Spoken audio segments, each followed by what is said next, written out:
6 horas em ponto, canta o galo para mais um bom dia. Obrigado, meu Deus, pela dádiva da vida. Minha Bahia, dê licença, já estou entrando. Que Papai do Céu abençoe sua casa, sua família. Jogue duro no volume do seu televisor. Senhora, tu 24 horas já está no ar. O programa do povo baiano. Aqui você tem vez e voz. Bora, chega, vem. Aquele abraço forte e caloroso na minha Bahia, porque hoje é quarta-feira, 8 de outubro de 2025. Estamos começando o programa do povo, na Manhã do Povo, na TV do Povo, que é a TV do Galinho. Seja muito bem-vindo, seja muito bem-vinda ao canal 4.1. Estamos começando então o nosso noticiário e já quero contar aqui, ó, com sua participação e a sua interação no nosso WhatsApp. Manda a tua mensagem, a tua denúncia, a tua sugestão de pauta no telefone que está na tela. O Zap é o 999860003. Da câmera 3 de Zé Mário, diretamente dos estúdios da TV Aratu, eu sigo então aqui para a câmera 1, porque eu quero pedir para você também seguir o nosso Instagram, @TV Aratu e @Alex Silvestre. Você que está no YouTube aí, aquele abraço todo especial. Muito obrigado, viu, pela sua parceria de todas as manhãs, sempre de segunda a sexta-feira aqui no nosso canal 4.1 e no nosso canal também oficial do YouTube. Agora, vamos deixar de conversa fiada, vamos aos destaques da edição de hoje. Caso Martinha, Carlos Mendes Júnior, ex-companheiro da vítima, foi a júri popular em Valença. Dani Mazei. Isso, Alex, bom dia para você, ótimo dia a todos que estão acompanhando o Aratu 24 horas. A nossa equipe de reportagem viajou até Valença e acompanhou o júri popular do réu Carlos Mendes Júnior. A gente está aí com imagens de dentro da sala onde aconteceu o júri. Perceba, Alex, que a sala está lotada, a cidade parou para acompanhar esse julgamento. Você vai ver também, corredora de 60 anos é atropelada após ser atingida por um carro na contramão. Imagens na tela. O motorista, que já foi identificado pela polícia, fugiu sem prestar socorro à vítima. E mais, morte de pescador movimentou a pacata ilha de Bom Jesus dos Passos. Você está acompanhando inclusive aí a imagem do homem de 31 anos que foi morto a facadas após se recusar, gente, a fornecer a senha do Wi-Fi. A esposa da vítima falou com Lara Linhares. Ele pediu a senha, e a Adri entrou, meu marido falou que não tinha senha de Wi-Fi. Ele veio para o lado de fora, chegou e pediu a mim, sentou do meu lado. Aí meu marido disse, rapaz, já falei a você que não tem senha de Wi-Fi.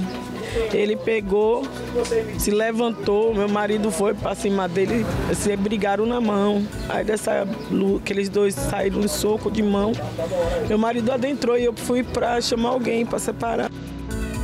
A gente vai trazer também. Comerciante é sequestrado por homens armados na Ceasa de Simões Filho, na região metropolitana de Salvador. O carro da vítima segue abandonado no local. A gente vai trazer, então, informações sobre esse caso aqui. Denúncia: mulher acusa advogado de sumir com os valores de 2 ações de seguro de vida, nos valores aí, gente, de 100 mil e 500 mil. Veja o que diz a denunciante. Incluiu o apartamento, o seguro, o INSS, que eu tinha que receber a pensão por morte. E teve a questão do documento de minha filha, que tinha que fazer a mudança de nome, ele entrou no caso também. E eu paguei 2.500 desse documento por fora, que segundo ele disse que era uma juíza que ia fazer esse documento. E aí ele falou, não, eu fecho para você esse valor de 12 mil, aí eu incluí os 2.500 e ficou 14.500.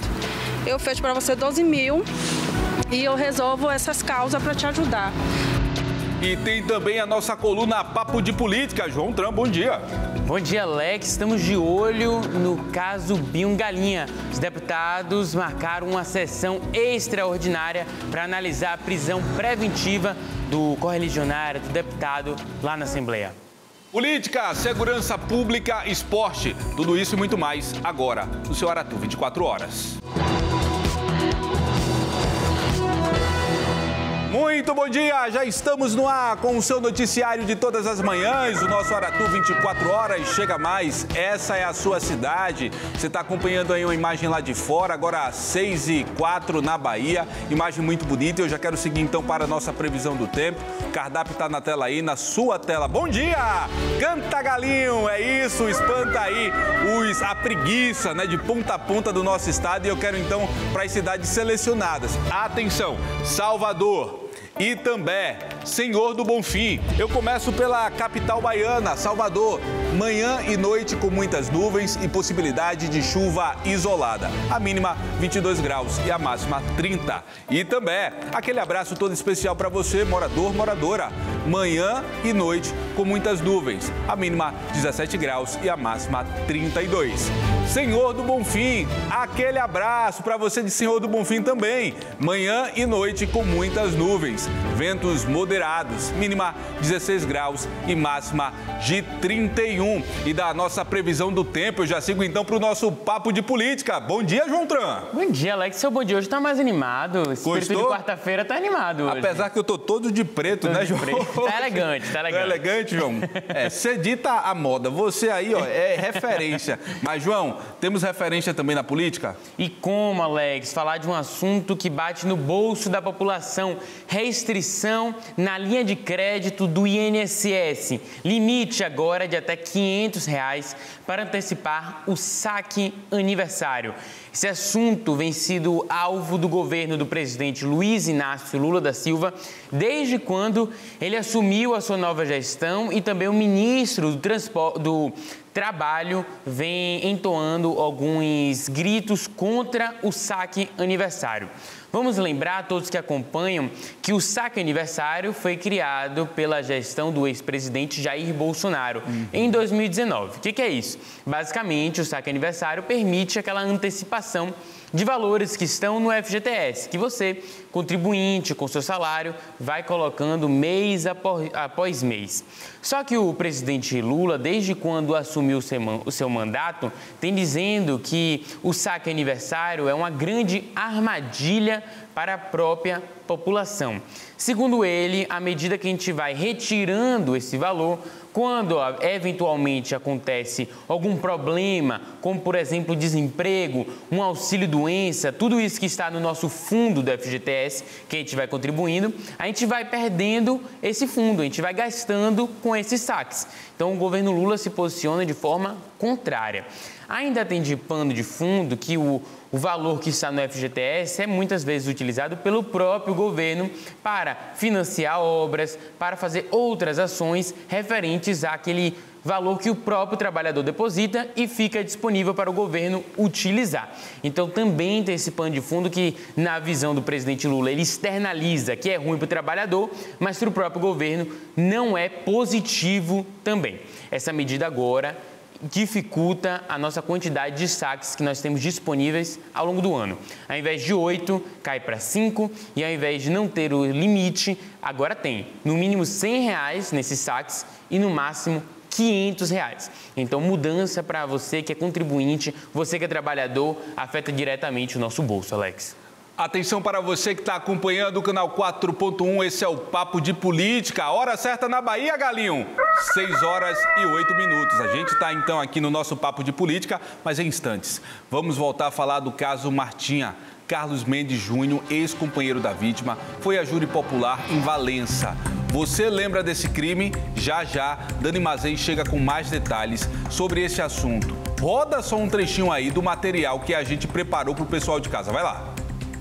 Isso, Alex, bom dia para você, ótimo dia a todos que estão acompanhando o Aratu 24 horas. A nossa equipe de reportagem viajou até Valença e acompanhou o júri popular do réu Carlos Mendes Júnior. A gente está aí com imagens de dentro da sala onde aconteceu o júri. Perceba, Alex, que a sala está lotada. A cidade parou para acompanhar esse julgamento. 6h56 e 9. Eu sigo Calma, então com tá cedo ainda. o nosso Papo de Política com o João Tran aqui. Já quero adiantar, João? É isso mesmo?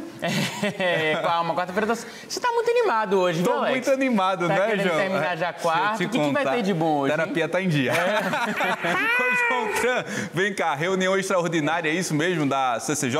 Reunião extraordinária e muito importante é o caso Binho Galinha, que os deputados vão se debruçar na Comissão de Constituição e Justiça. Essa reunião acontece hoje, quarta-feira, às 10 da manhã, na nossa Assembleia Legislativa da Bahia. Foi convocada nesta terça-feira por conta da prisão do deputado estadual Binho Galinha. Ele que é acusado de ser um miliciano, um chefe da quadrilha da organização criminosa que tem atuação principalmente em Feira de Santana.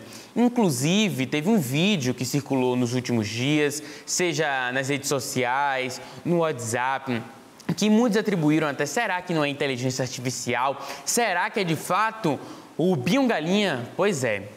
Confirmei com a equipe, assessoria de imprensa de Binho Galinha, e foi ele mesmo que gravou esse vídeo que a gente vai acompanhar agora. Pouco antes dele ser preso, ele gravou um vídeo para os seus apoiadores. Vamos acompanhar esse trecho. Olá, boa tarde. A gente está falando com o deputado Binho Galinha, que a mídia está toda falando que eu estou foragido. Não estou foragido. Hoje é 3/10/2025. Estou indo com minha equipe de advogado me apresentar agora à tarde. E dizer a todos vocês, se eu fosse miliciano, eu fosse extorquidor, se eu fosse agiota e estivesse tomando as coisas dos outros, você acreditava que eu ia ter essa quantidade de votos para um cara que saiu faltando 45 dias para uma política, não tem história com política, não tem um parente político? E só dizer a vocês, a justiça, ela é justa, a justiça está aí para fazer o que é certo, o que é correto. Dizer a vocês, eu só tenho gratidão a todos vocês, Feira de Santana, pela nossa Bahia, pela essa periferia que eu amo. E dizer a vocês, um beijo no coração, só faço orar pelo deputado de vocês. Um beijo, fica com Deus e até mais. João, a polícia segue então investigando, lembrando que a quantidade de votos nada tem a ver com caráter, né? Com certeza. Todo criminoso tem uma falha de caráter, é justamente isso que a polícia está investigando. O deputado teve essa falha ao cometer esses crimes que estão sendo atrelados a ele ou não. Somente a investigação vai poder dizer a partir de agora. Perfeito, Alex. Inclusive, o Binho Galinha, ele argumenta que por ele ter tido muitos votos, saído pouco tempo antes da eleição, ele não seria miliciano. Mas essa questão a gente sabe que não é prova material de nada, muito pelo contrário. A gente tem acompanhado, infelizmente, a República das Milícias cada vez ganhando mais força. Seja no Rio de Janeiro, onde a gente acompanhou isso inicialmente, mas no Brasil como um todo, em Brasília também. Para quem não sabe, a milícia é aquele grupo organizado, como se fosse uma facção também, e que começa a oferecer serviços de bairro, começa a aliciar os moradores e entrando também na via da criminalidade. Então, é um modelo de facção que a gente tem visto cada vez mais se disseminar, infelizmente, no nosso Brasil e na Bahia também. Ainda destacar que ele, por ser um deputado, não pode ter sua prisão preventiva. Para isso, os próprios colegas precisam avaliar se essa prisão, que foi decretada pela Justiça, pode ou não continuar. E é isso que vai ser se debruçado nesta manhã. Os deputados, nessa reunião extraordinária na CCJ, vão debater essa prisão é legal, ela pode continuar, e se a CCJ, a Comissão de Constituição e Justiça, entender pela legalidade, ela vai para o plenário para todos os deputados votarem também, e aí sim, se entender que é possível, a prisão preventiva pode continuar. Caso similar ao da Carla Zambelli, que a gente acompanhou em Brasília, e outros deputados que já foram presos também. João Tran, 6h13 agora aqui na Bahia. Deixa eu fazer uma pausa no nosso papo de política, só para falar aqui com o pessoal de casa que uma ex-policial, corredora de 60 anos, ela foi atropelada, você de casa bem sabe disso, após ser atingida aí por um carro na contramão na Pituba. O motorista, que já foi identificado pela polícia, fugiu sem prestar socorro à vítima. Já já a gente vai trazer aqui detalhes sobre esse caso aí da policial no seu Aratu 24 horas. Mas agora a gente volta a conversar com o João Tran aqui no nosso papo de política, porque comissões da Câmara se reuniram. Vereadores permitem que desafetação seja votada no plenário. Rapaz, que é isso, hein, Alex? Que é isso, João Tran? Diga aí. Pois é, desafetação, esse é assunto do momento na nossa política aqui em Salvador.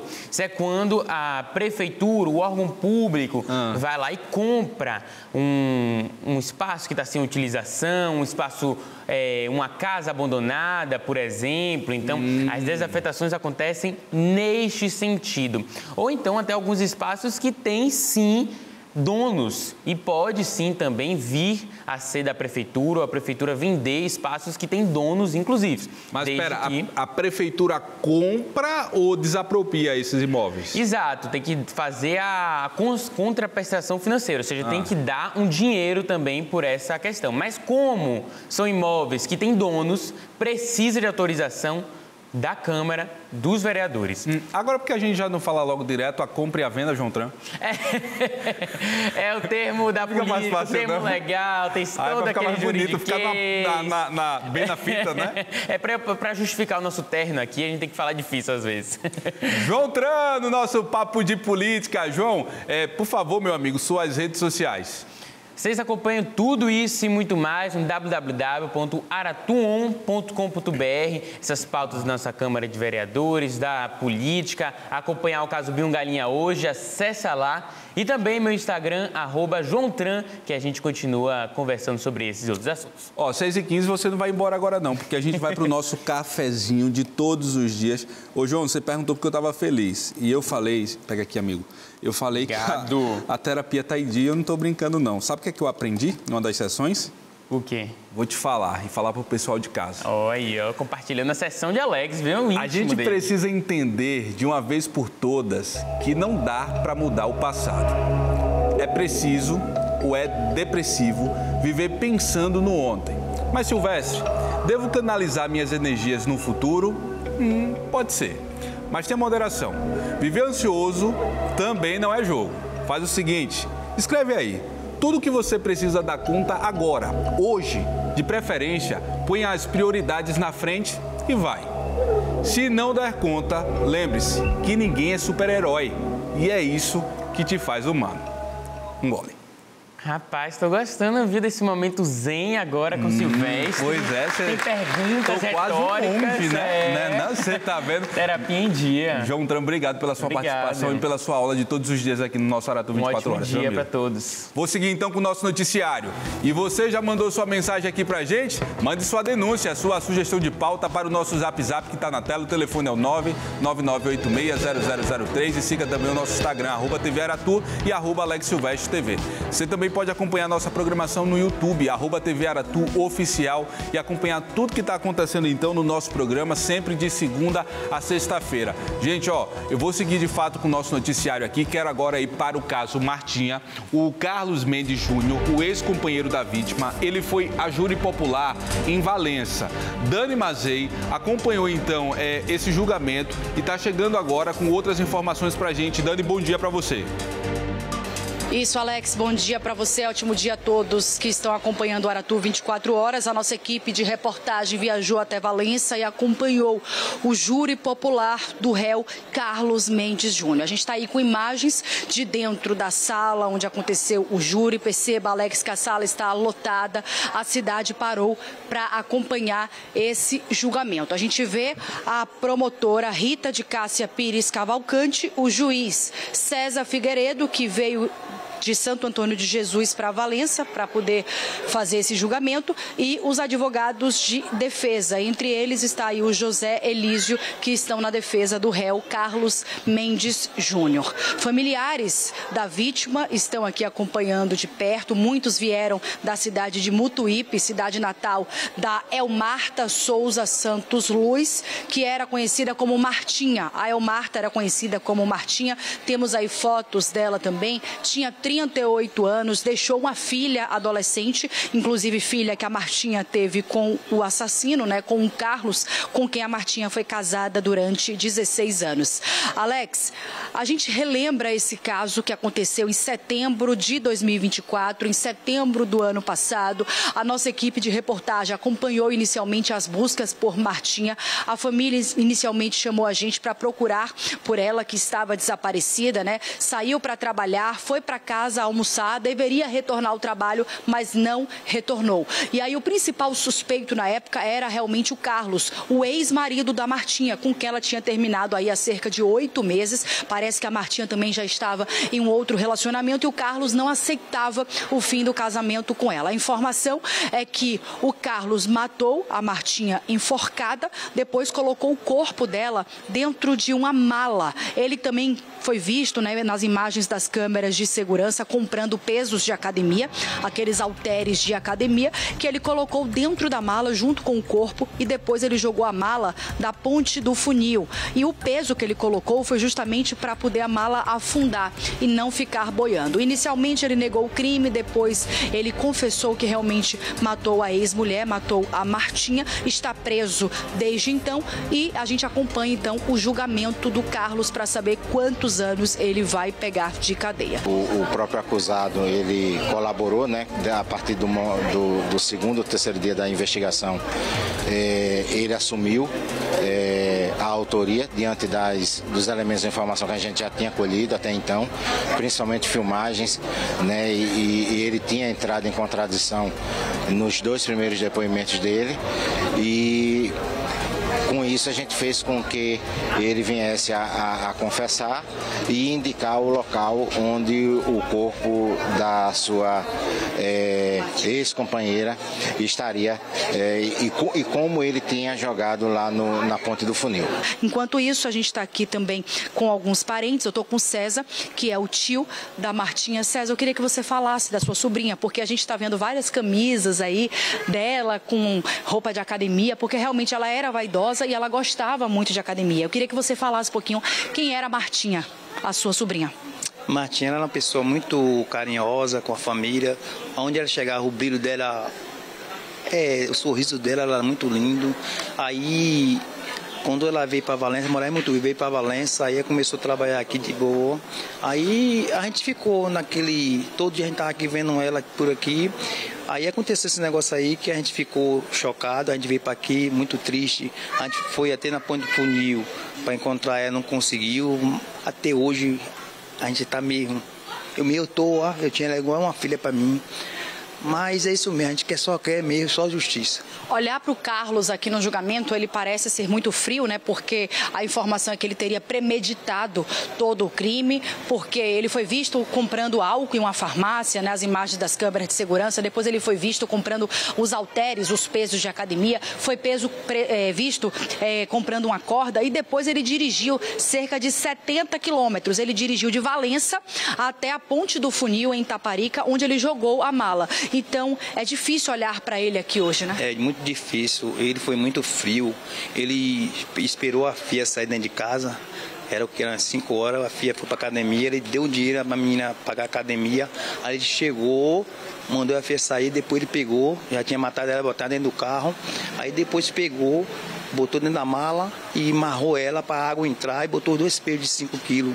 Aí chegou num ponto aqui de Valença, pegou 5 pessoas e levou pro ferry, chegou lá, largou esses 5 passageiros, aí veio e despachou ela na ponte do funil. E essas 5 pessoas que ele pegou para levar foi para disfarçar, para fingir que ele estava trabalhando, transportando essas pessoas, mas na verdade ele transportou esses passageiros já com a mala com o corpo da ex-mulher, da Martinha. Isso mesmo, isso mesmo.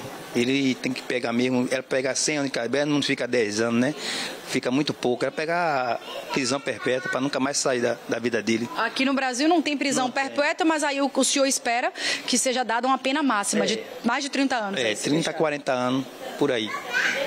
Muito obrigado para vocês aí, viu? Essa força que você está dando aqui pra gente, viu? Isso é ótimo pra gente. Com certeza, a gente acompanhou esse caso no ano passado, esse ano a gente volta então para acompanhar o julgamento, a família toda comovida. Fabiana, chega aqui por favor também para conversar com a gente. Fica aqui também, César, com a gente. Fabiana que tá com a camisa aqui, com a foto da Martinha, que era bem magrinha, pequenininha, mas era tão vaidosa e tão querida, não é isso? Com certeza. Inclusive, a gente costuma, quando morre, aí diz assim, que pessoa maravilhosa, mas ela não, ela deixou um legado. Ela era uma pessoa maravilhosa, excelente. Valença está de luto. E espero, né, que a justiça seja feita. Chega de feminicídio e até porque o ser humano, todos nós merecemos viver. Não acontecer um sistema desse e ficar por isso mesmo. Então... Ele confessou o crime, o que ele está fazendo lá dentro, junto com os advogados, é tentando diminuir a pena dele. Mas, assim como o César, você também espera que seja dada uma pena máxima? Máxima, com certeza. Máxima da máxima. Ele tem que pagar o que ele fez. Hoje tem uma filha, e ele tem uma filha que ficou sem mãe. Como é que tá ela, a garota? mal, né? Como é que não tem palavra para uma situação dessa? Então eu acho assim que cada um tem que pagar o que fez. Eu acredito isso. Muito obrigada a vocês. Obrigada, Fabiana. Toda a família veio de Mutuípe, toda a família está aqui acompanhando. A cidade de Valença parou, até pessoas que não são da família estão aqui. Seu Fernando, o senhor também, né, é daqui de Valença, não é da família, mas o senhor fica indignado. Muito triste o que aconteceu. Eu quero uma menina gente boa, uma pessoa boa, todo mundo gosta. Conhecia ela? Conheci, depois acabar desse jeito. Tem que ter uma lei no país da gente mudar esse negócio que ela tá matando mulher, ficando por isso mesmo. O povo ver pelo menos 50 anos na cadeia, sai direto pro cemitério. Porque esse caso desse jeito tá difícil. Mata quem ficou preso foi ela. Ela tá presa. Mas ele não, ele amanhã tá na rua solto e vai ficar por isso mesmo, porque não se deve tirar a vida de ninguém, principalmente de mulher. Mulher não tem nada em defesa pro cara pegar e fazer isso que ele fez. É muito triste o que ele fez. Com certeza, é muito triste mesmo. Obrigada, viu, seu Fernando? A população toda comovida com essa história e claro que a gente vai seguir acompanhando. Alex, com imagens de Denilson Mota, Daniela Mazei para o Aratu 24 horas. Oi, Dani. Obrigado aí, viu, mais uma vez, por todas as informações que você trouxe em relação a esse caso aqui. Você está acompanhando a imagem dele aí, ó. Esse é o taxista. Para aí para mim. Para aí. Você talvez... Pode parar a imagem dele. Você talvez vê de casa assim e faz... Tá batido. Isso aí teve um surto e cometeu esse crime. Ou muitas pessoas que estão assistindo a gente podem pensar: foi esse homem quem fez essa brutalidade? Hã? Aqui, provavelmente, inclusive, por orientação dos próprios advogados, põe uma camisa mais simples, sabe? Com um tecido mais simples. Vai com essa cara de abatido mesmo, porque você está no júri popular. Então, toda a encenação em teatrinho que você fizer lá vai contar. Mas esse camarada aqui é, na verdade, o cara que se expunha, pelo menos, aí nas redes sociais. Que se colocava aí nas redes sociais, realizando os treinos. E nada contra quem faz treino e quem faz isso. Mas para você postar uma fotografia na internet, você precisa ter uma autoestima boa.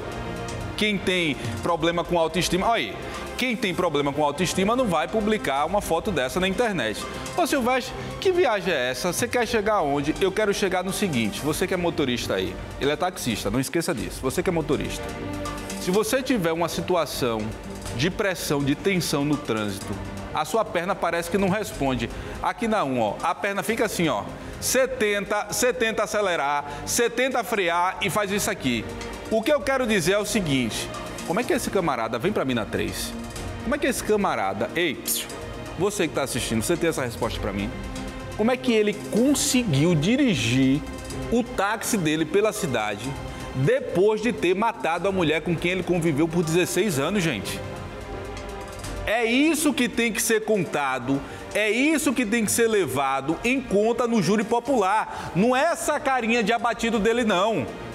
Não é essa camisa aí de tipo, comprei ali porque eu não tenho dinheiro para poder comprar uma roupa boa, então eu tô aqui acabado. Não é isso que tem que ser levado em conta, não. O que tem que ser levado em conta é a capacidade, a frieza de tirar a vida da própria companheira, dirigir um carro, o carro que ele utilizava para poder aí ganhar vida, com o corpo da companheira no porta-malas. Aí eu te pergunto o seguinte, se tivesse uma blitz, a vida desses passageiros também seriam mudadas, porque provavelmente estariam presos agora. Como é que prova que não tem nada a ver com crime? Me diz aí, como é que prova? Aí você veja, na reportagem de Dani Mazei, a gente trouxe aqui o pessoal com camisa branca e a imagem ali da vítima com peso de academia. Gente, isso é tão forte se a gente for parar para reparar, porque ele foi justamente aonde a vítima mais gostava, que era a questão do esporte, do exercício físico. Ele comprou, de acordo com o inquérito policial, pesos de academia semelhante aos pesos que a Martinha se exercitava. A Martinha ia para a academia, utilizava pesos para poder manter a saúde, a boa forma, até mesmo para ele se brincar. E ele utilizou desses equipamentos para dar um fim na mulher que ele dizia que amava. É isso que tem que ser levado no júri popular. E não é essa carinha de bom moço, não, porque isso aí, ó, a gente não compra não, viu? Ó, gente, esse caso agora aqui, ó, chocou a Bahia. Aliás, eu vou continuar falando sobre Martinha, porque o que eu tenho agora para mostrar para você é justamente a Dani conseguiu conversar com o irmão dela, né? O irmão que vem sofrendo muito em relação a todo esse processo. É inclusive um processo que está correndo, graças a Deus, rápido. Em pouco mais de um ano aí, ou pouco menos de um ano, a gente já está falando então do júri popular.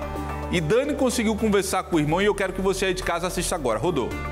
A gente tem tentado se manter forte desde o acontecimento. E agora, nas proximidades do júri acontecer, assim como no dia de hoje, a gente tem que acreditar, primeiro em Deus, né, que a justiça dele será feita, e acreditar na justiça dos homens, que é aquela que está ao nosso alcance agora, que está mais palpável, e confiar de que ele vai ser condenado com todas as máximas e pagar pela crueldade que ele fez. Como é que era a sua irmã, a Martinha? Você pode falar dela um pouquinho? Para falar de Martinha, acho que teria que fazer um programa inteiro aqui só dela. Mas, para eu resumir, só é observar ao redor, ver o tanto que ela é amada, o tanto que as amigas sofrem até hoje com o acontecido e com a repercussão que foi, tanto no período, tanto na ocasião, quanto agora, como falei, nas proximidades do acontecimento do júri e o dia de hoje. A gente vai continuar acompanhando, obviamente, né? A gente pode ter, inclusive, desdobramentos do caso hoje. Você que está nos acompanhando agora nessa quarta-feira, 8 de outubro de 2025. Inclusive, eu quero rodar com o nosso noticiário aqui. Já a gente vai trazer Lícia. Lícia tá pronta aí, gente? Cadê? Pisca a Lícia aqui. Já a Lícia vai entrar aqui no nosso noticiário, trazendo aqui informações sobre o caso da policial. Lícia, você veja que está na frente de uma delegacia. Lícia, aguenta aí, já eu volto aqui com você, porque antes eu quero mostrar para o pessoal de casa o seguinte: a morte de um pescador que movimentou a pacata ilha de Bom Jesus dos Passos. Ed Emerson Sacramento da Silva, de 31 anos. É esse mesmo nome dele, produção? Ele foi morto a facadas após, gente, se recusar aí a fornecer a senha do Wi-Fi. Ed Emerson, viu? É a morte do Ed Emerson que a Lara Linhares acompanhou, conversou com a família e atualiza agora esse caso pra gente. Lara, bom dia pra você, Lara. Com você. Isso mesmo, esse crime aconteceu aqui na ilha. Moradores, amigos e familiares de Ed Emerson Sacramento da Silva estão revoltados. Ele tinha 31 anos de idade, era pescador, pai de família, casado, deixa uma criança de 1 ano e 5 meses. As pessoas segurando cartazes. A ilha precisa de paz, luto eterno, queremos justiça. Justiça é o que resta pedir nesse momento. Pois é, a gente quer justiça, né? Porque não pode ficar impune. Um marginal desse, dizendo logo assim, porque dá raiva, a gente que é parente, né? Um menino bom, trabalhador, né? Um pescador, menino de bem, pai de família, ninguém tinha queixa a fazer aqui dele, viu? Gostava de todo mundo, então a gente quer justiça.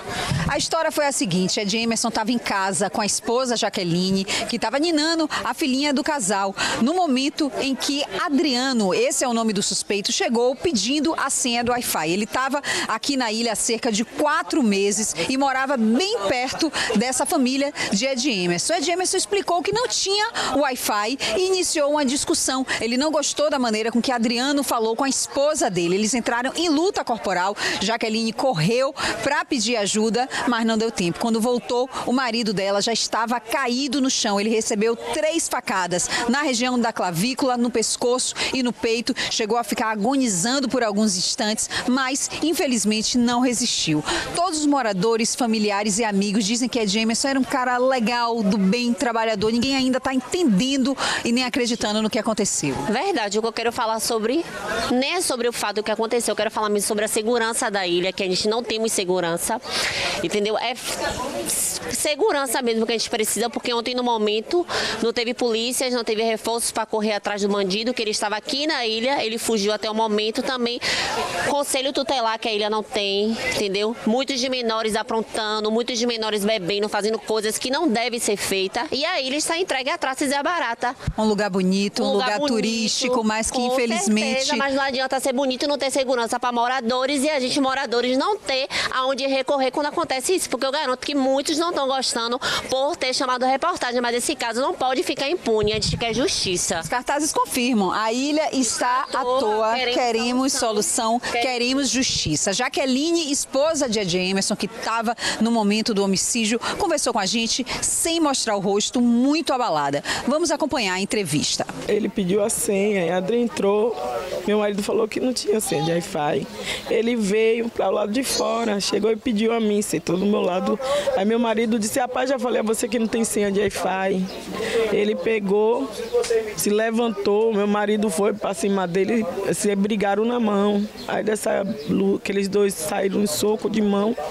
Meu marido adentrou e eu fui para chamar alguém para separar. O que ele fez com meu marido, né, que ele pague. Que ele destruiu a vida de uma família. Um caso que deixou todos os moradores aqui da ilha perplexos, indignados e principalmente sedentos por justiça. Com imagens de Robson Melo, Lara Linhares, para o Aratu 24 horas. 6h35 agora na Bahia. Agradecer inclusive as informações aí de Robson e também de Lara Linhares. Eu sigo aqui com o nosso noticiário, inclusive já quero mudar de editoria e seguir para esportes. Fabrício Cunha já está aqui, bom dia para você. Bom dia, Alex. Mas nem tudo são flores, né? Tem notícias ruins também no esporte, né? Exatamente, Alex. Infelizmente, mais uma vez, bom dia para você, bom dia aos amigos telespectadores da TV Aratu. Corredora de 60 anos é atropelada após ser atingida por um carro na contramão. O motorista, que já foi identificado pela polícia, fugiu sem prestar socorro à vítima. Qual é o estado de saúde da vítima? Lícia Fontinelli traz mais detalhes, inclusive está com o advogado da vítima nesse momento. Bom dia, Lícia. Pois é, Alex, né? A gente segue trazendo essas informações. Fabrício, você que também está aí no estúdio, né? Acompanhando toda essa situação, uma situação muito grave, né? E que ocorreu na manhã da última segunda-feira, envolvendo essa policial, né? Policial rodoviária federal, Marta Maria, essa mulher de 60 anos que acabou atropelada por um carro que vinha na contramão. Essas imagens, inclusive, são impressionantes do momento em que esse acidente acontece. A gente está aqui na central de flagrantes, inclusive, olha, o carro, a gente vai já conversar com o advogado, doutor Fernando, que também está aqui com a gente. O carro que atropelou essa policial está aqui, viu, já para passar por perícia, né, para passar por toda a checagem da polícia. A informação, inclusive, é que o dono, o proprietário do veículo, já estaria adulterando as cenas aí desse acidente, né? Já mexendo no carro, e por isso o carro já foi trazido aqui para a central de flagrantes para passar, então, por perícia. A gente está aqui com o advogado, o doutor Fernando, que vai também trazer alguns detalhes que são importantes, né? Porque, como o Fabrício falou, no momento em que esse acidente acontece, o motorista, ele foge, ele não dá socorro nenhum a essa vítima, a Marta, né, que estava ali praticando esporte, que estava treinando para uma corrida que ela ia participar. Então ele atropela, vem na contramão, atropela e depois foge sem prestar qualquer socorro. Isso chama bastante atenção, a gravidade com que esse acidente ocorre. Inclusive, logo depois passa um carro, né, na mão que é a correta, mas esse carro também não para. Isso chama a atenção das pessoas que olham depois essas imagens. E logo depois vem duas pessoas que aí descem e já param realmente para tentar dar esse socorro, para tentar também chamar o SAMU. Realmente é uma situação muito delicada. A Marta segue internada em estado grave no HGE. O que o senhor pode trazer de informações para a gente, doutor Fernando? Como é que estão essas investigações? Bem, em primeiro lugar, boa tarde a todos e todas. Peço a todos que façam orações positivas para Marta, para que ela se recupere bem. Do outro lado, nós estamos aqui acompanhando as investigações, tentando auxiliar no que é possível o trabalho da polícia. Já temos algumas informações, ao que parece, o rapaz se apresentou há pouco né? Vou buscar essas informações até para poder entender as próximas etapas, mas assim, eu acho que é urgente, tenho certeza, que é urgente uma intervenção da própria polícia, do Ministério Público, porque a gente está tratando de um caso em que houve uma omissão de socorro e, principalmente, ao que tudo indica, houve uma tentativa de adulteração do veículo. E isso configura, no meu entender, uma tentativa de atrapalhar as investigações, né? E a legislação processual penal é muito clara que nessas hipóteses se autoriza, sim, uma ordem de prisão cautelar, seja preventiva, seja temporária, que é o que nós acreditamos que será muito útil para o processo. Afinal de contas, já existem indicativos de uma má-fé procedimental que pode atrapalhar as investigações e nós buscamos por justiça. Então, doutor, o caso já está nessa investigação, o autor, então, do atropelo já teria se apresentado, né, à polícia, e agora a gente até acompanhando aqui, a polícia técnica também aqui no local. É importante a gente falar sobre esse caso, porque ele, no momento em que o acidente acontece, né, a gente vê pelas imagens a forma fria como ele age ali naquela situação, ele foge, ele não presta socorro nenhum à vítima.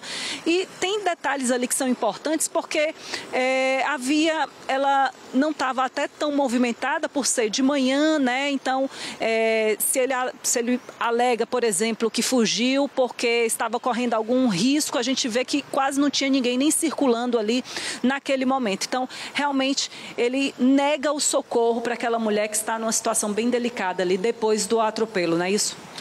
Exato, assim, sem qualquer espécie de juízo de valor mais aprofundado, mas eu acho que nós precisamos ter responsabilidade, porque acidentes acontecem. E quando esses fatos acontecem, nós precisamos estender a mão para quem é vítima. E você fugir é um ato de covardia. A gente não fala sobre isso. A legislação penal, ela entende que em casos semelhantes há responsabilização. Então, é uma questão de cidadania, é uma questão de dignidade, é uma questão de compreensão do seu local na sociedade como um agente que está disposto a falhas. Então, assim, é muito importante que nós façamos uma análise realmente fria desse processo. Sabe? É uma vida, é uma pessoa que praticava esporte, e é importante falar um pouquinho sobre Marta, né? Marta, presidente do sindicato da PRF, trabalhou a questão do esporte durante sua gestão, criou a corrida da Polícia Rodoviária Federal e era uma praticante assídua. Iria agora para uma meia maratona, depois para São Silvestre, e está agora entre a vida e a morte, né? Então, assim, de verdade, eu acho que justiça, ela não significa vingança. Justiça significa imposição da lei nas formas que a lei garante. Ele terá toda ampla defesa e contraditório junto com sua defesa para fazer aquilo que for necessário. Mas do lado de cá nós queremos que de fato que esse fato ilícito punível seja responsabilizado na forma da lei. Doutor, a gente tem pergunta do estúdio, Fabrício, Alex. Ô, Lícia, é um prazer tê-la aqui. Infelizmente esse assunto, né, um assunto negativo aí, tomara que Marta fique bem. Mas eu queria exatamente saber o estado de saúde de Marta, né, essa corredora, essa atleta que estava praticando esporte, infelizmente foi atropelada. Eu lembro que no mês de agosto tivemos um caso que chamou muita atenção aqui em Salvador. O corredor Emerson Pinheiro acabou sendo atropelado na Orla Marítima de Salvador, acabou perdendo a perna, não vai mais poder correr como antes, né, a não ser como para-atleta, então acabou causando um dano significativo à vida dele, né? Tá a foto aí do Emerson Pinheiro. Então, como é que fica o estado de saúde de Dona Marta? É claro que a primeira preocupação nem é voltar a praticar esporte, e sim a preservação da vida. Mas você tem informações mais precisas sobre esse estado de saúde, Lícia? Bem, bom dia a todos. Fabrício, o estado de saúde é um estado delicado, mas que nós precisamos ter fé. Precisamos emanar energias positivas para que ela se recupere. Estamos aqui na expectativa do próximo boletim médico e creio em Deus, em todas as energias positivas, que a notícia será muito boa e que muito em breve Marta esteja novamente com sua família e seus amigos. Inclusive, doutor, se o senhor me permite, viu, Fabrício, Alex, eu estou aqui com uma última atualização que a gente recebeu, que informa que a Marta já passou por uma tomografia, né, computadorizada no Hospital Geral do Estado e que confirmou afirmou que não há presença de sangue nas cavidades craniana e abdominal, que representa então um avanço importante no quadro clínico dela, mas o HGE está solicitando doações de sangue para Marta, né? O pedido é esse agora, então, quem puder colaborar, né, para fazer essas doações. Não, de verdade, é um momento de colaboração coletiva, né? Não tão somente por Marta, mas pelas pessoas que precisam de sangue no nosso estado. Então, vamos fortalecer essa corrente, independente do tipo sanguíneo, né? É importante para que essas pessoas que estão em estado frágil, elas possam ter esse suporte, mais especificamente para Marta. Vamos fazer o levantamento do tipo sanguíneo e fazer uma campanha nas redes, e ao longo do dia de hoje vocês poderão ir aos bancos para poder fazer essa força. Mas é só para a gente especificar, viu? Para fazer a doação, basta dizer que essa doação é destinada à paciente Marta Maria dos Santos, mas como o doutor Fernando, né, já trouxe esse alerta, né, Alex, Fabrício, é importante quem for doar, além de doar para a paciente, para Marta, pode doar também para outras pessoas e já fortalecer isso que é tão importante. Ô, Lícia. Oi, Alex. Que movimentação é essa aí, Lícia? Perícia sendo realizada agora no carro, hein? Atenção, a polícia técnica agora realizando a perícia no carro. O carro, inclusive, que estava sendo dirigido, que estava sendo conduzido pelo rapaz que já se apresentou. A Marta está no hospital lutando, obviamente, pela vida. A qualquer momento a gente pode ter a boa notícia da alta, mas nesse exato momento a gente percebe essa movimentação aí, hein, Lícia? Exatamente, Alex. Polícia técnica já fazendo essa inspeção minuciosa, né? Fazendo aqui toda a análise, até porque o doutor Fernando trouxe informações importantes, né? Que possivelmente o carro pode já ter sido adulterado, viu? Pelo o proprietário, isso porque esse carro estava na mão de um terceiro, essa pessoa já estava levando para fazer alguns reparos, então a polícia técnica quer entender exatamente o que aconteceu nesse momento, se o carro foi adulterado, como foi adulterado, né? Se foi mudado alguma peça, se essa peça já foi trocada por causa do acidente. Então agora é um trabalho mais minucioso, um trabalho de detalhe mesmo que a polícia técnica começa a realizar, trabalho importante da nossa polícia civil, né? Então a gente segue acompanhando aqui, doutor Fernando, essa informação, né, que o veículo pode ter sido adulterado, como é que isso surge, o que é que consta já, o que é que o senhor já está sabendo em relação a isso, né? Bem, de forma bem sucinta, o veículo foi encontrado com um terceiro, né? E, ao que tudo indica, esse terceiro passou essas informações para a polícia no momento em que foi ouvido, né? Então, assim, em sendo verdade, né, é algo que chama atenção e que requer uma intervenção firme do Poder Judiciário. Porque quem está disposto a fazer isso pode estar disposto a fazer qualquer coisa com o processo, e a relação processual ela precisa ter um grau de honestidade, e a legislação prevê isso, a nossa Constituição prevê isso, e por conta dessa exigência que fatos como esse justificam a prisão, que é uma medida extremamente excepcional dentro do sistema Lícia jurídico brasileiro. Fontinelli. Tem mais pergunta lá do estúdio? Pode fazer, Alex. Temos sim, Lícia. Agradecer, inclusive, aqui a sua disponibilidade, minha amiga, como sempre, brilhando aqui na tela do 4.1, trazendo informações aí sobre o caso da Marta com o doutor Fernando. Doutor Fernando, um ótimo dia para o senhor. Se disponibilizou a falar com a gente aqui, com toda a audiência do Aratu 24 horas, de ponta a ponta da Bahia. A pergunta que eu faço para o senhor, doutor Fernando, o senhor teve acesso a esse inquérito policial? Esse caso, ele foi tipificado como? Como é que a polícia está chamando o caso da sua cliente? É uma tentativa de homicídio? Como é que está sendo conduzida, então, essa investigação? Por favor, doutor. Adiciono mais um pouquinho, doutor Fernando. No caso que a gente citou agora há pouco, em agosto, aqui na Orla de Salvador, o condutor saiu na audiência de custódia, né? Vocês temem por uma certa impunidade desse caso? Hoje é lesão corporal por acidente de trânsito. Como é que está sendo investigado? Se você teve Só se sinalizar. Tá. Bem, as investigações elas amadurecem, né? Estamos ainda entendendo junto com o processo qual a melhor tipificação para o caso, né? Uma das grandes preocupações é uma sensação de impunidade, né?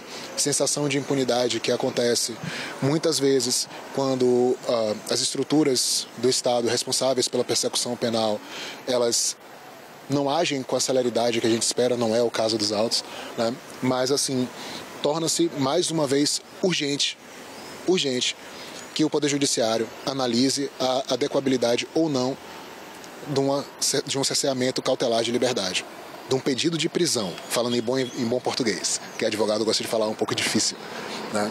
E isso vai ser urgente para que essa sensação de impunidade não fique no inconsciente coletivo. Se o Poder Judiciário entender que sim, ok. Se entender que não, existem caminhos para recurso e afins. É isso, viu, Alex, Fabrício? A gente segue acompanhando esse caso, né, que chamou muita atenção pela forma covarde, né, como esse homem comete esse crime e depois foge, né, abandona essa vítima ali no local sem prestar qualquer socorro a essa mulher, né? Marta Maria Santos, essa mulher de 60 anos, Polícia Rodoviária Federal, né? Ela estava treinando ali para uma corrida que ia participar no momento que foi brutalmente atropelada na manhã da última segunda-feira. Então a gente segue acompanhando e qualquer momento então a gente pode trazer outras atualizações aí desse caso. Volto com você, Lícia, Alex. obrigado pelas informações. Você tem prioridade aqui no nosso Aratu 24 Horas. Fabrício, é uma notícia triste. A gente percebe que as investigações estão seguindo e que a qualquer momento a gente também pode ter aí a notícia da alta, que é o que a gente aguarda, né? O que mais espera aí. É a principal notícia, né? Estaremos de olho, né? Guardando essa alta da Marta, que ela possa voltar, né, à sua rotina comum, quem sabe até voltar a correr. Tá aí a foto da Marta, que é uma corredora, uma atleta, infelizmente acabou sendo atropelada de maneira covarde, numa contramão, né? E ainda não houve a prestação de socorro, então é realmente muito triste esse caso, né? Mas que a dona Marta possa se recuperar o quanto antes, Alex. 6h50 na Bahia? Sabe quem a gente também torce por uma franca recuperação? Sim. Falamos ontem, né? Everton Ribeiro. Felizmente o meia tricolor foi diagnosticado com câncer e a luta está só começando, mas ele é muito querido por todo o ecossistema do futebol brasileiro. Numa segunda-feira de felicidades para a nação tricolor após um triunfo em cima do Flamengo, uma notícia nada legal pegou todo mundo de surpresa. Everton Ribeiro, capitão do Bahia, usou as redes sociais para uma revelação.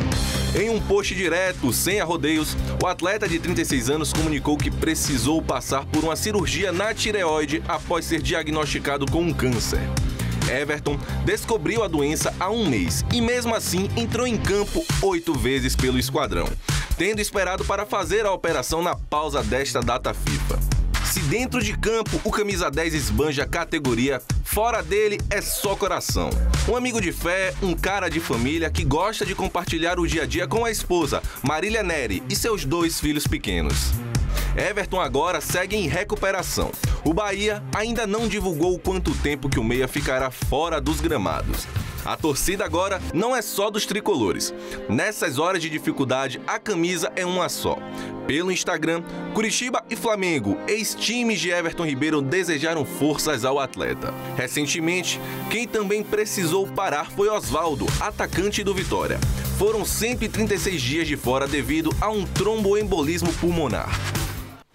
E no caso do Osvaldo, né, voltou a jogar em alta performance, está disputando a Série A, já fez gol, já deu assistência, que o Everton Ribeiro possa voltar, né, a performar como o Osvaldo, por exemplo, que teve esse susto aí, uma tromboembolia pulmonar. E tem também o Léo Gamalho, em 2023, o Léo Gamalho teve um câncer de pele, né, durante a Série B pelo Vitória, ele volta bem, faz um gol decisivo contra a Chapecoense, termina aquela temporada, inclusive, como artilheiro do Vitória, o Vitória que naquele ano subiu à elite do futebol brasileiro. Então, a gente torce muito para que o desfecho da história Everton Ribeiro seja essa, positiva, e com ele voltando a jogar no mais alto nível.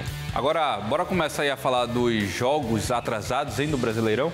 Tá na tela, né? A gente pensando que não vai ter Brasileirão, data FIFA, a seleção joga na sexta-feira contra a equipe da Coreia do Sul. Agora sim. E na terça contra o Japão, mas temos Brasileirão e com a dupla Bavi de olho. Atlético Mineiro, 29 pontos, encarando o Sport 16. O Vitória tá de olho nesse jogo. Eu acho que a melhor coisa aí, né, seu Iago Ribeiro, nosso coordenador, é que o Sport vença o Atlético, porque o Atlético vai permanecer com 29 pontos e o Vitória tem a chance de encostar na rodada 28, que vai ser quando o Vitória encara o Bahia no Barradão. Iago torce por quem? Faz assim, fala. Iago, você sabe, né? Fala, pode entregar, Iago. Ele é por porque assim, sabe, ele é futebol baiano. Mirassol e Fluminense também na quarta-feira, né? Também no dia 8 de outubro. E esse jogo, quem tá de olho é o Bahia, porque o Mirassol tem 43 pontos, é a mesma pontuação do Bahia. O Fluminense tem 38. E nesse caso aqui, Iago Ribeiro, faz o quê, hein? Faz o quê, Iago Ribeiro, nesse caso? Torce pro Flu chegar a 41? Torce pro Mirassol e a 46? Abra seu microfone e responda, vá. Eu acho que dá pra torcer pelo empate, né? Porque aí o Mirassol iria a 44, o Fluminense a 39 não alcançaria o Bahia. Tem que torcer pelo empate. Tem que torcer pelo empate. Aí, a voz do nosso grande. Pra ficar bom no final da tabela, tem que torcer pelo empate. Mas se tiver um vencedor, que seja o Fluminense, né? Acredito eu. Exatamente. O Bahia quer G4, então não tem que ficar preocupado com o sétimo, com o oitavo. Tem que se preocupar com o Mirassol, que nesse momento tá ali brigando com o Bahia. O Botafogo é o quarto com 43, depois vem o Bahia com 43 e o Mirassol sexto com 43. Mas se o Mirassol vencer, assume a quarta colocação, então a preocupação também é. Se no sábado também um jogo atrasado, Palmeiras, líder do campeonato, encarando o Juventude, que tá na zona, e o Vitória tá de olho no Juventude. Pro Vitória, a melhor opção, né? O melhor resultado é o Palmeiras vencendo o time de Caxias do Sul. Vamos de despedida? Vamos. Acelino Popó Freitas, nosso baiano, multicampeão. Ele ficou muito chateado depois do Spartan Fight, né? Aquela confusão generalizada que a gente está observando aqui na tela, ó. O Popó ficou muito chateado, envergonhado, e ele deu uma declaração muito forte no início dessa semana. E anunciou a sua aposentadoria. Falou que não luta mais boxe. Olha o Popó fazendo a sua despedida de maneira extremamente emocionada. Quero só ver. Você não tem ideia como foi vergonhoso pra mim. Passar pelo que eu passei em cima daquele ringue, substituir alguém para o evento acontecer, não pelo dinheiro, eu não preciso do dinheiro. E passar pelaquela humilhação do cara subindo em cima do ringue, me dar tanto soco. Isso para mim foi na pior humilhação que eu tive na minha vida como lutador. E esse é um dos motivos de eu parar aqui hoje e falar para mamar, falar para Clemildo e falar para todo o Brasil. A minha vergonha foi tão grande que hoje eu paro de lutar, não quero mais saber de boxe. Estou aqui para ajudar a mamar, organizar junto com vocês, mas para mim foi muito vergonhoso tudo que eu passei em cima do ringue, para minha família. Eu nunca saí machucado em uma luta de boxe, eu saí machucado porque o cara me agrediu fora da luta. E hoje eu paro aqui, empenduro minhas luvas e digo para vocês que o boxe hoje parou para mim. Eu fiquei com uma vergonha tão grande que eu paro de lutar boxe, não tenho porquê mais, não tenho mais nada para provar para ninguém. Eu não tenho mais nada para provar para ninguém. Foram 7 campeonatos mundiais com super campeão do mundo, tudo. Eu tenho 50 anos, acabei de fazer 50 anos, eu tenho uma vida, entendeu, para curtir, eu tenho netos para curtir. Eu não tenho porquê me expor tanto assim como aconteceu com aquela luta. Então, eu sei, querido, o que é que hoje eu estou passando e estou sofrendo com isso. Eu nunca fui agredido daquela forma. Envergonhoso para mim, envergonhoso para o boxe. Eu não tenho mais, eu quero ajudar. Não me envergonhei o boxe, não porque eu lutei boxe. Eu tenho vergonha do que fizeram comigo em cima do ringue como lutador de boxe. Então hoje eu paro. Não vai parar não. Despedida assim não. Não. Eu não gostei dessa despedida, não. Eu não acredito, não. Não, assim, ele tá muito magoado, é nítido, a gente viu o choro do Popó, é um choro muito verdadeiro, né? Ele, de fato, ali, no microfone, ele tá decidido a não lutar mais boxe. Mas eu quero lembrar de algo, né? O Popó é um grande campeão, um dos poucos na história do boxe a ser campeão em 2 categorias, né? São 2 cinturões, reconhecidos pelas 3 organizações mundiais de boxe. Ele não para não, negão. Então, assim, ele parou profissionalmente há muitos anos atrás. E assim, tem uma geração que não conhecia tanto o Popó. E essas lutas de exibição trouxeram de novo o Popó pra mídia. Tanto é que aquela luta com o Whindersson, né, ele até lembra, naquela época ele tinha 50 mil seguidores e de repente bateu milhões de seguidores. Então o Popó sabe que esse holofote também é interessante para que a carreira dele fique marcada. Não, ele falou aí, não preciso mais de dinheiro, assim, eu tô muito triste, não preciso mais de dinheiro. Eu não acredito não. Minha Bahia, vai, manda aí no zap, eu quero saber a sua opinião. Manda aí. Eu acho que assim, ele tá de fato magoado. Demais, ó. E ele tá falando que vai... Assim, as palavras são sinceras. Nesse momento, ele quer parar. Ele tá decidido. Mas lá na frente... Fabrício, tu ama fazer isso aqui. Se eu tirar esse microfone de você, o homem morre. Mesma coisa é Popó. Mesmo que ele não lute profissionalmente, ele vai continuar pelo de alguma menos forma exibições. lutando. Até porque eu acho que o boxe brasileiro, o esporte brasileiro, deve uma despedida melhor ao Popó. Então, mesmo que ele esteja aí decidido, eu acho que cabe, sei lá, no que vem, daqui a algum tempo, fazer uma grande luta, fazendo com que o Brasil inteiro olhe para o Popó, como tem sido nos últimos anos, porque ele precisa ser reconhecido pelo tamanho que é no esporte mundial, simplesmente um multicampeão de boxe. Popó e quem na luta? Popó, coloca aí alguém também com um símbolo grande do boxe brasileiro, ou então alguém do MMA. Seria bom ver o Popó contra o Zé Aldo, por exemplo. O Verdun não dá, o Verdun é muito grande pro Popó, Samir. Que é isso, o Samir dizendo pra botar o Verdun. Escute, eu ia tocar bola, mas como a gente tá falando de boxe, irmão, tamo junto. Luvinha. Em redes sociais. @Fabrício S. Cunha, segue a gente por lá. Abraço, Alex, tamo junto, meu Tamo irmão. junto, meu irmão, vai lá. Ó, gente, preste atenção. O comerciante, ele foi sequestrado por homens armados na Ceasa de Simões Filho, região metropolitana aqui de Salvador. O carro da vítima segue abandonado no local. Marcos Henrique, informações com você, Marquinhos. Alex, estamos em frente à Ceasa, central de abastecimento do estado da Bahia, acompanhando um caso nas últimas horas. Um dono de um estabelecimento da Boca do Rio, na madrugada desta terça-feira, veio até a Ceasa e por volta de 7 horas da manhã, 4 homens a bordo de um veículo branco sequestraram esse comerciante. O veículo dele, que passa em sua tela, vai mostrar o veículo que estava abastecido. E no momento final das suas compras de terça-feira, os criminosos estavam monitorando o momento que ele estava abastecendo o seu veículo, deram uma voz de sequestro. A polícia militar esteve no local, o veículo foi tirado por funcionários, mas fica o questionamento. O que está acontecendo com a Ceasa, a central de abastecimento do estado da Bahia? De acordo com relatos que você vai acompanhar agora, todos os dias um comerciante que vem realizar compras aqui é sequestrado. A responsabilidade do policiamento é da 49ª Companhia, mas a parte interna também tem uma segurança privada. Mas no entorno, o policiamento precisa ser intensificado, principalmente no horário de pico, durante a madrugada, onde os comerciantes saem da capital, da região metropolitana para vir para a Ceasa realizar suas compras. Mas você vai ver agora um relato de um comerciante que foi sequestrado 2 vezes somente este ano. Infelizmente, rapaz, a gente chega aqui no Ceasa nas mediações de 3 horas da manhã e os sequestros aqui são frequentemente. Aqui mesmo, tanto vindo desse aeroporto, aqui pro Ceasa, como de Simões Filho para cá, como pela BR ali naquele viaduto da Águia, todos os dias, de segunda, quarta e sexta, tem sequestro. E principalmente aqui dentro do Ceasa, porque não é divulgado, mas aqui dentro do Ceasa, quase todo dia de feira, no mês, tem 8, 10 sequestros aqui de comerciantes, tanto de comerciantes que saem daqui de dentro do Ceasa para ir para suas residências, que vem de interior, daqui de perto, que traz mercadoria para aqui, é sequestrado quando está indo embora, saindo do Ceasa, e quanto nós que somos comerciantes estamos chegando aqui, estamos sequestrados. Eu mesmo sou prova viva, já fui sequestrado 2 vezes.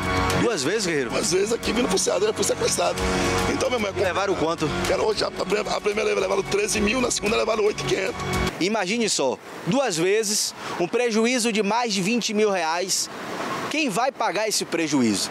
Ele fica até com medo de voltar à Ceasa, mas aqui tem um preço baixo, aqui tem clientes que vai e volta, e principalmente empresários do interior do estado que vendem uma mercadoria barata para poder vender nos bairros, em grandes supermercados de Salvador e região metropolitana. Vamos dar uma caminhada, C. Ferreira, e mostrar a entrada e saída de caminhonetes, de caminhões e principalmente aquele posto policial que é de responsabilidade da 49ª Companhia. Quem passa por aqui diz, a polícia sabe o que está acontecendo. A polícia segue realizando rondas. E por quê? Todos os dias tem assaltos, todos os dias tem sequestros. Se existe a famosa saidinha bancária, aqui tem a saidinha da Ceasa.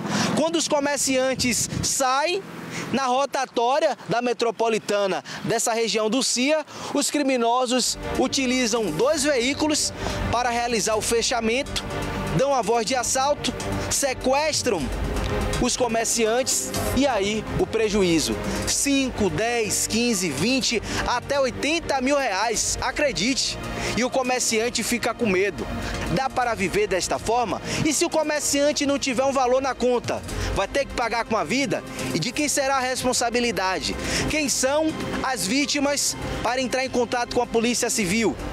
Com a Polícia Militar? Quem são os olheiros? E as câmaras de monitoramento para saber quem são as pessoas que ficam aqui só monitorando e olhando. O comerciante não denuncia com a nossa equipe, porque olho viu, boca pio. Daqui a pouco, meu amigo, o comerciante está morrendo. Mas quem pode fazer isso é a Polícia Civil e a Polícia Militar. Ok, Marquinhos, obrigado pelas informações. Na sua tela agora, ela, Fabiana Correia, quase 30 dias após o desaparecimento. A Fabiana Correia Cardoso, de 41 anos, segue-se notícias do paradeiro aí da vítima. Ela desapareceu, gente, no dia 10 de setembro, logo após fechar um negócio com o namorado. A gente tem atualizações do caso em uma reportagem, não é isso? A gente vai mostrar agora para você aí de casa, presta atenção. Agora, 7 horas e 4 minutos na Bahia. Diego Macedo está chegando então com atualizações desse caso. Diego, bom dia. Pois é, Alex, a Fabiana Correia Cardoso, de 43 anos, desapareceu aí no último dia 12 de setembro. Já são 26 dias que a família não tem nenhuma notícia dela. Quem está aqui ao meu lado é Dona Marinalva, a mãe, seu Valmir, o filho, prima, a irmã, todo mundo aqui desesperado, querendo saber uma notícia da Fabiana. Mãe, conta pra gente como é que tá o coração da senhora, sem ter notícia de sua filha aí, já são 26 dias, né? Tá mal, muito mal, indo para o hospital, entendeu? Tomando medicação de coração, esperando a boa vontade de Deus trazer ela para mim, entendeu? Que eu quero uma resposta de João Pedro, que ele que saiu com minha filha, eu quero ela de volta, que ele diga onde está ela. Para poder a gente fazer alguma coisa, entendeu? Eu só quero uma resposta dele, porque eu não aguento mais ficar sem a minha filha, entendeu? Minha filha era uma menina boa, não saía de dentro de casa, não gostava de festa de noite, foi se envolver com esse malandro, entendeu? Para poder sumir desse jeito, a gente tem que ter uma resposta. Ô mãe, o que é que passa pela cabeça da senhora? 26 dias sem notícias de Fabiana. O que é que passa pela sua cabeça, pelo seu coração? O que é que a senhora sente? Eu sinto que ele deve ter pegado ela e prendido em algum lugar. Entendeu? Sem celular na mão dela, sem nada. Eu não penso que ela está morta, eu penso que ela está viva, só que ela está sem poder falar com ninguém, presa em algum quarto, em alguma casa. Como disse que ele botou lá aí em Boca do Rio, a gente já foi lá atrás para ver se encontrava, mas não encontrou. Entendeu? Eu só acho isso, meu coração só pensa isso, que ela está viva. E a senhora tem problema de coração, pressão alta também, né? Inclusive os familiares aqui já me contaram que a senhora foi para o hospital várias vezes só pelo fato de pensar em Fabiana. Exato, já fui para emergência, me deram um remédio que eu vim lesa de lá, dormi o dia todo, entendeu? Porque eu fiquei de uma tremedeira horrível do coração. E eu não sei mais o que é que eu faço da minha vida, nem eu nem meu marido. Entendeu? Pois é, Alex, um apelo tão importante quanto da mãe e do pai. Seu Valmir está aqui ao meu lado também, vai contar pra gente como é que tá o coração dele, que é outra pessoa que tem hipertensão, tem problema do coração, já baixou no hospital pelo fato de pensar em Fabiana também, tá que nem sua esposa, né? Alex, bom dia, meu irmão. Eu quero que você me dê uma ajuda e uma força aí para achar minha filha, que ela tá aí do lado de Piripiri, esses lados aí. Eu peço muito a você que me ajude. Eu tô mal, compadre, eu tô mal. Você sabe que perder uma filha não é mole, eu estou perdendo uma filha. Mas com a força de vocês aí, eu acho que eu vou achar minha filha, entendeu? Eu lhe agradeço muito, meu irmão, entendeu? Todo o carinho que eu tinha com minha filha, acordar de manhã para a gente tomar café junto, tudo era ela que me levava para o hospital, para fazer exame de vista, tudo era ela. E eu perdi minha filha a troco de nada, meu irmão. Me ajude, meu irmão, pelo amor de Deus. Pois é, Alex, e olha só, a informação que a família me passou, não sei se você lembra especificamente da história, né? Mas tem uma parte da história que me chamou muita atenção, que é da maneira que Fabiana sumiu. A informação que a família tinha recebido é que ela teria entrado em um carro de aplicativo, um carro branco, junto com 2 homens. Desde então, ninguém viu Fabiana. Só que a família, depois que conseguiu o celular de Fabiana, olhou que no aplicativo, naquele dia que ela sumiu, não tem corrida nenhuma. Então, a família desconfia que alguém pediu esta corrida, né? E teria essa informação para onde Fabiana foi. A família está desconfiada de João Pedro, que é o ex-namorado de Fabiana, e que ele supostamente, junto com ela, teria comprado um mercadinho em Periperi. Eu vou levantar aqui e pedir para a Rami me acompanhar, para a gente conversar aqui com outro familiar, que tem uma outra novidade em relação a outra namorada do João Pedro que conversou com Fabiana, não é isso? Isso, no WhatsApp, né? Conversou, ela dizendo que 11 horas da manhã da sexta-feira, que teria uma entrega de carvão que Fabiana era para receber, que João Pedro estava pedindo. Isso foi 11 horas na sexta-feira, no dia... Ela desapareceu. No dia 12. E no dia 13, o mercado já não estava mais. Então, em momento nenhum, Fabiana teve diálogo com ela sobre viagem. Esse depoimento de João Pedro é totalmente falsa. É mentira, não existe viagem nenhuma. É porque, então, vocês acreditam que durante o depoimento que João Pedro deu à polícia, ele teria dito à polícia que Fabiana, em vez de ter ido para algum lugar aqui próximo, ela teria viajado sozinho, sem falar com familiares, sem nada. Exato. E nessa imagem do carro, ela entrando no carro com esses dois homens, ela estava com mochila, com mala, com alguma coisa assim? Não estava, não. Delas, quando eu entrei lá na casa que ela estava morando, estava tudo lá, bolsa, sandália, o celular que estava quebrado lá, que quando a gente chegou aqui, a gente colocou para consertar e viu que não tinha viagem nenhuma com o Uber, com nada. Agora sim, em relação ao relacionamento da sua mãe com o João Pedro, né?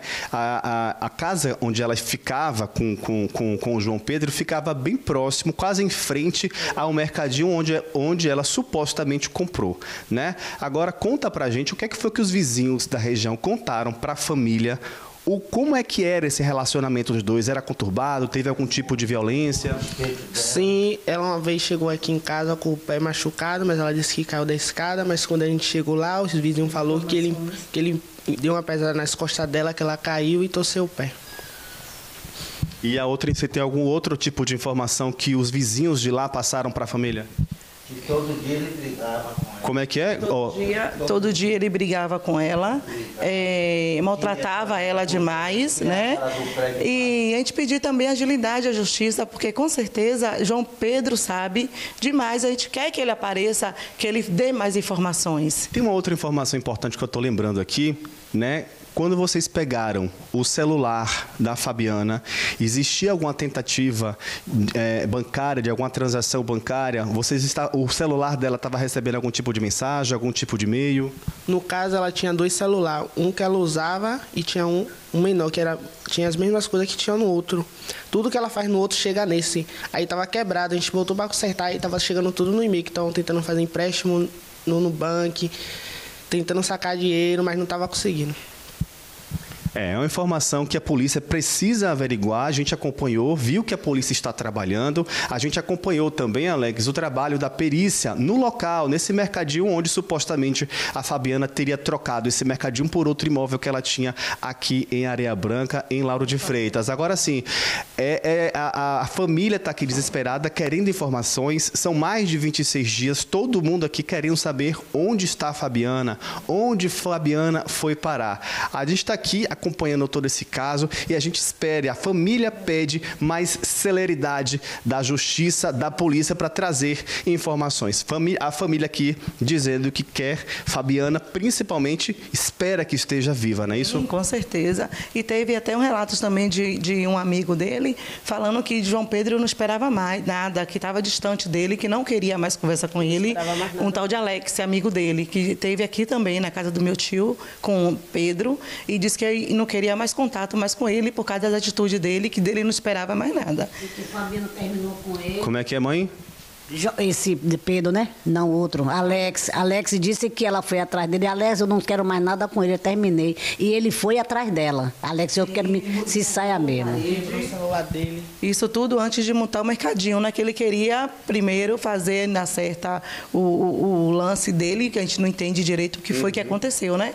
E a família quer justiça, a gente quer saber informações, a gente quer saber, pelo amor de Deus, ajude nós, né?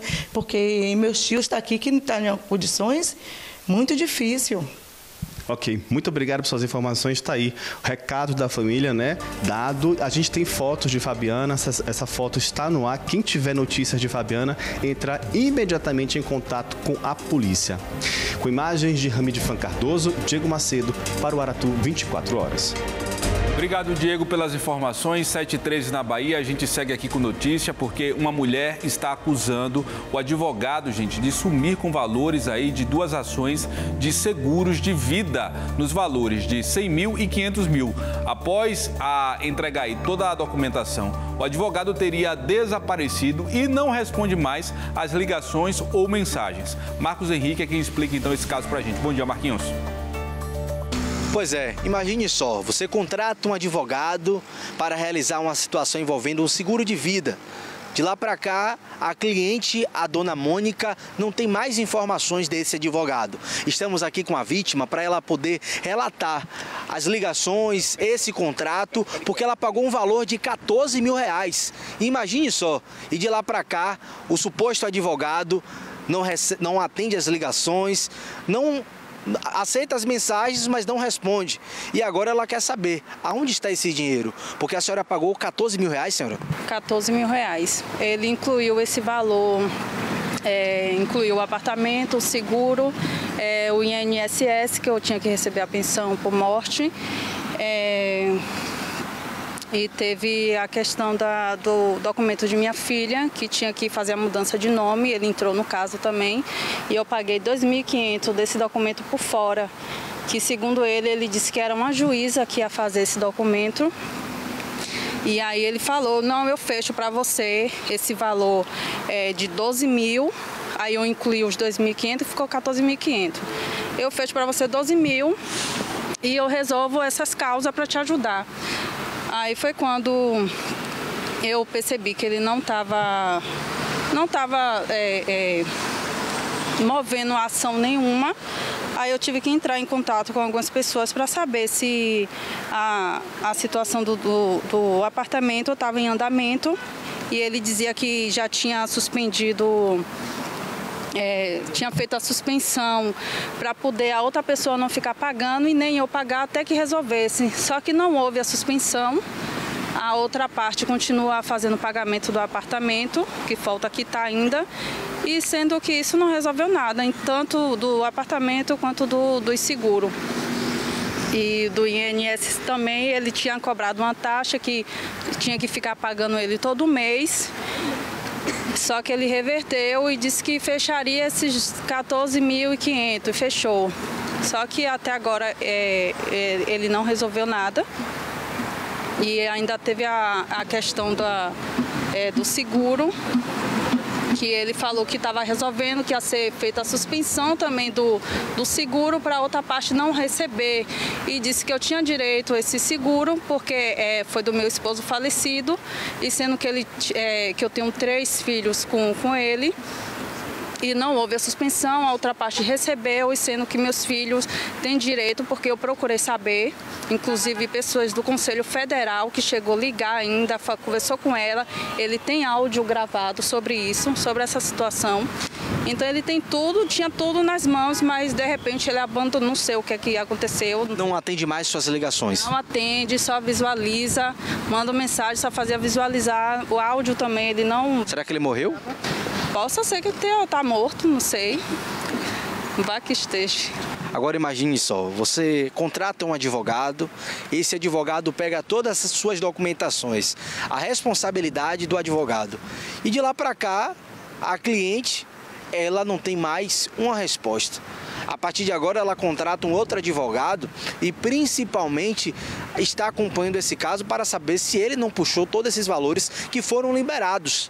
Doutor Sandro está aqui com toda a equipe para poder trazer detalhes sobre essa ação, porque é um prejuízo, né, doutor Sandro? Sim, infelizmente ela foi vítima de um golpe.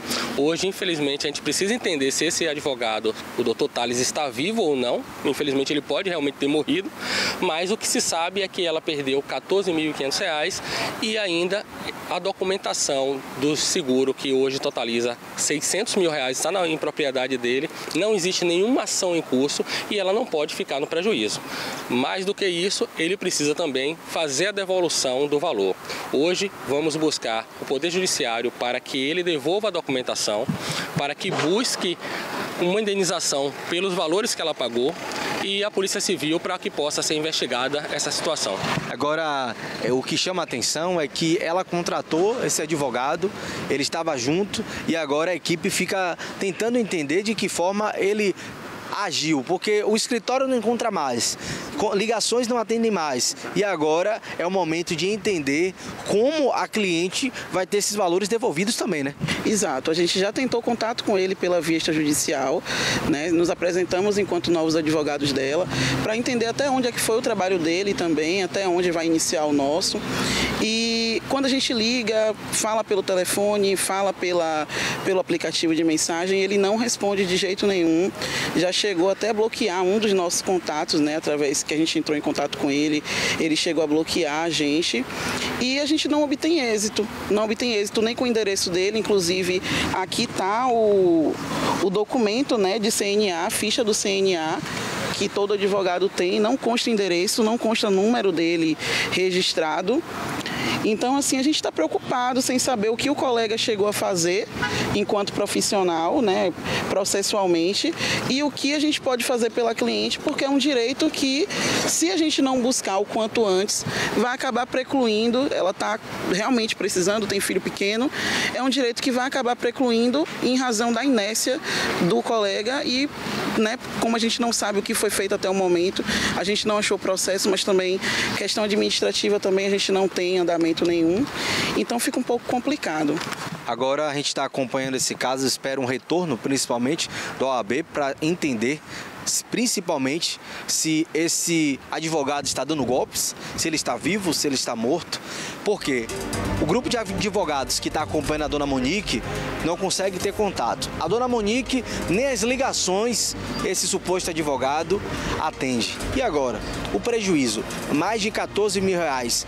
E agora os filhos da dona Monique, que teve seu pai, morreu, ela é viúva e para cuidar dos seus 2 filhos. A responsabilidade é de quem? E dele como profissional. Estamos acompanhando e vamos de perto trazer um resultado para a dona Monique. Ok, Marquinhos, o microfone está aberto para o outro lado. Eu vou para um rápido intervalo, mas antes você fica com um recado. Em momentos de despedida, a memória e o carinho permanecem. A OSAB oferece um caminho de paz e respeito através da cremação. Escolher a cremação é escolher a leveza, a tranquilidade e a liberdade. A OSAB oferece cremação a partir de R$2.000. OSAB, conte com a gente, sempre.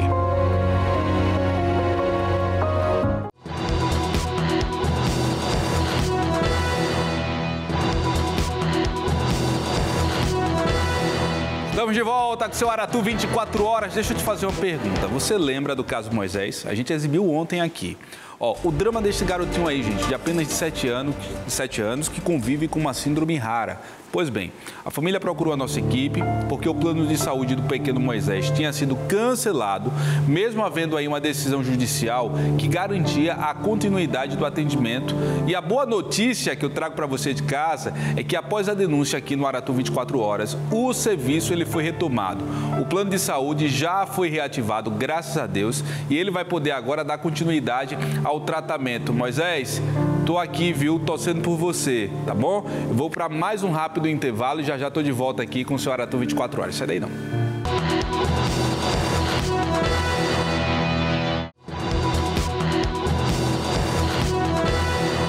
Já de volta com o Aratu 24 horas. Rapaz, eu voltei aqui, Galinho, só para dar um cheiro em você aí de casa. Inclusive, quero mandar um abraço aqui pro pessoal lá do Bar do Gilson na Saúde. Disse que o Bar do Gilson fica lá com a TV ligada no Aratu 24 horas. Falando em Aratu 24 horas, a gente vai ficando por aqui, tá? Obrigado pela sua audiência. Amanhã, às 6 horas da manhã, estamos de volta. Logo mais, às 11 horas, tem o 01 da Bahia Lojuca com Marcelo Castro. À noite, você acompanha as últimas notícias de hoje no Aratu agora às 6h30 da noite com Murilo Vilas Boas, Galinho.